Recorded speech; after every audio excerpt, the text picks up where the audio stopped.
because we're talking about cultivating an atmosphere for the miraculous. And how many of you know that Jesus lived His life in the miraculous? There was never a problem that Jesus couldn't solve through the supernatural power of God. There was never a deficit that Jesus couldn't meet that wasn't provided through the supernatural power of God. When they run out of wine, He just makes it out of water. When they run out of food, He just multiplies bread and fish. When they couldn't pay their taxes, they just go fishing. That's the kind of miracle, Just all go fishing. The only thing I've ever found in a fish's mouth was another crawdad or a worm. But Jesus lived His life in the miraculous, in the supernatural, because He had cultivated.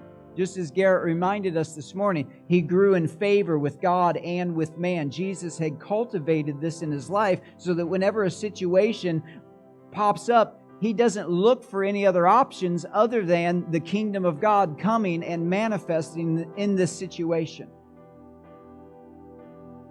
And see, in Matthew chapter 9 and verse 18, we have this story, and it actually involves several different people, but I want to look at them to see how they cultivated an atmosphere for the miraculous to happen in their life.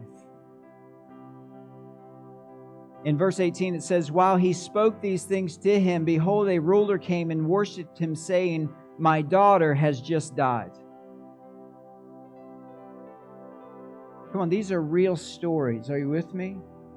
When we read these, we want to remove the emotion, but you understand this man's daughter just died. And the first person that he thinks about going to visit is Jesus.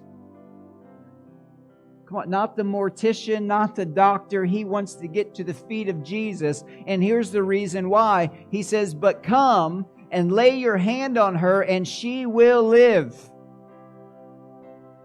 See, we have to get back to the place of expectation. The Israelites had no expectation that God would do anything, and my fear today is that most of the church has no expectation that God is who He says He is. That God's capable of doing what His Word says that He's capable of doing. And my fear is that as a believer, we just go through life, and when hard times come, we grab the credit card. When sickness comes, we run to the doctor. We have all in our culture, come on, in American culture, guys. Oh my goodness, are you kidding me? We have access to everything. I've been to 3 third world countries. I know what it's like on the other side of these borders. I know what it's like to meet people who absolutely have to trust in God in order to get their needs met. And when you find somebody like that, you'll find somebody who lives in expectation. And these people in the New Testament, they didn't have near what we have. But this man, his daughter just dies.